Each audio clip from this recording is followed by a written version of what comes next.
Attention mga senior citizen, may digital ID na kayo. Pwede itong gamitin sa pagkuha ng gamot, ayuda at mga benepisyo. Via this program, mapapadali yung kanilang application at pag-access upang masiguro ang kanilang benefit ay maibibigay sa kanila.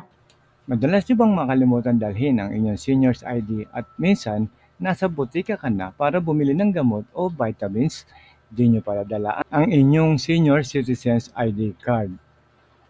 Di naman natin sila pwedeng sisihin dahil ang mga seniors natin, alam naman natin sa kanilang edad ay normal na nakakalimot paminsan-minsan. Nakarelate pa kayo dyan? May kasagutan na ang National Commission of Senior Citizen o NCNC sa problema na yan. So kung wala pa kayong egov.ph app, ituturo ko rin sa inyo kung paano gagawin ito. Ang digital ID ay legit at pwedeng gamitin kapareho din ng visa ng isang ordinaryong PVC card. So wala po pinagkaiba yan, legit na legit po yan. Ang kagandahan nito, kahit wala kang wifi, walang internet o wala ka ring load, magagamit mo pa ito. Ito ay legit na pwede pang kuha sa mga benepisyo katulad ng physical na ID. So magagamit din ito sa ayuda, sa discount at saka sa mga health services. Bukod dito, may pahabol pa rin ang NCNC para sa mga seniors. Through egov.ph na app natin with DICT, ay pwede na pong magsumbong doon pagka meron silang mga problema sa ibaba like violence against older persons. So isa yan sa mga services na aabangan niyo po. So kung wala pa rin kayong PhilSys ID, may video na rin tayo niya kung paano kumuha, kung nawala o nasira, saan kukunin at paano ang proseso. Ilalagay ko rin ang link niyan sa description para mapanood nyo anytime. So, paano tayo magda-download ng eGov app? Mula sa ating Google Play, i-download lang ang eGov app sa inyong phone. Click natin ang Create New Account. Yan nasa ilalim. And then susunod ay mag-enter lang tayo ng mga personal details katulad ng first name, middle name, last name at click nyo yung Create New Account sa ilalim. And then bibigyan kayo ng one-time code na ipapadala sa inyong email. So buksan nyo ang inyong email at tignan yung code. Susunod naman ay mag-enter kayo ng mobile number at click nyo lang yung next. Dito padadalan uli kayo ng OTP sa inyo namang cellphone number. And then pagkatapos, makikreate na kayo ng sarili nyong MPIN o yan yung pinaka-password nyo bago kayo makapasok sa eGov. Okay?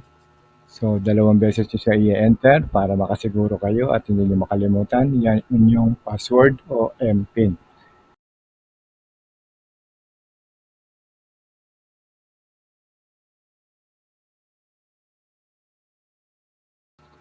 And then dito, tapos na tayo sa first part. Okay, so meron pa tayong susunod na pipilapan. So, dire-diretso lang tayo. Pagbukas nyo, makikita nyo sa ilalim yung Verify Now. Okay, so i-click nyo lang yung Verify Now, nasa ilalim. Note lang po, no, kung meron kayong PhilSys ID po, pwede nyo po yung gamitin. Ipa-scan nyo lang para automatic na fill out ang mga data nyo. Or, pwede nyo isa-isahin, fill upan nyo manually. So, dito, enter nyo naman ang inyong current address. Very straightforward naman po yan. Sundan nyo lang.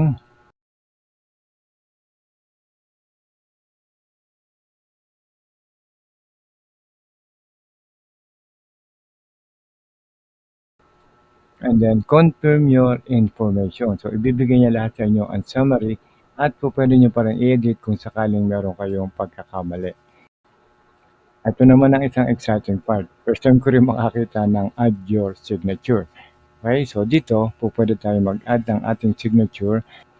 Gagamitin nyo lang ang inyong daliri para mag-create ng signature. Okay, so kung di pa kayo satisfied, pwede nyo ulitin hanggang sa click nyo lang yung continue kung okay na sa inyo. And then confirm your signature. Click nyo lang yan sa ilalim kung okay na kayo, satisfied na kayo. And then, time na para mag-selfie. Okay? Basahin nyo lang yung message ibabaw. So, pwede kayong tumingin sa kaliwa, pwede kayong tumingin sa kanan, at diretso para makapture ang inyong image. And then, that's it. Tapos na tayo, hanggang dito na lang at congratulations. Paano nyo naman ma-check ang inyong mga IDs? So, nandito na ngayon tayo sa loob ng eGov app at mapapansin nyo sa ilalim yung kulay blue na yan. Yan po yung digital ID logo na nasa ilalim ng screen. So, i-click lang po natin yan. At mula doon, makikita nyo, lalabas ko ano yung mga ID na applicable o available para sa inyo. Yan po yung digital ID na pinapakita ng eGov. Okay, so katulad yan, available na po ang PhilHealth ID, ang National ID, at saka ang Senior Citizens ID. So, pwede nyo i-click yung anytime at pwede nyo rin ipakita yan sa labas kung sakaling naiwan nyo ang inyong original na ID. Valid po yan at legit po yan. Sa sample ng ID natin na ito na pinakita sa atin, pwede nyo rin po siyang i-enlarge o lakihan at pwede nyo rin pong pa-scan ang QR code para maraman din po nila na legit ang inyong ID. Kahit ito po ay isang digital ID, okay? So hanggang dito na lang at sana may naitulong muli kami sa inyo at maraming salamat po sa panonood. At huwag niyo na po kakalimutan na mag-subscribe, i-like nyo na rin at i-hit nyo na rin ang bell para updated kayo sa ating mga bagong videos. Maraming salamat po muli sa panonood at God bless po.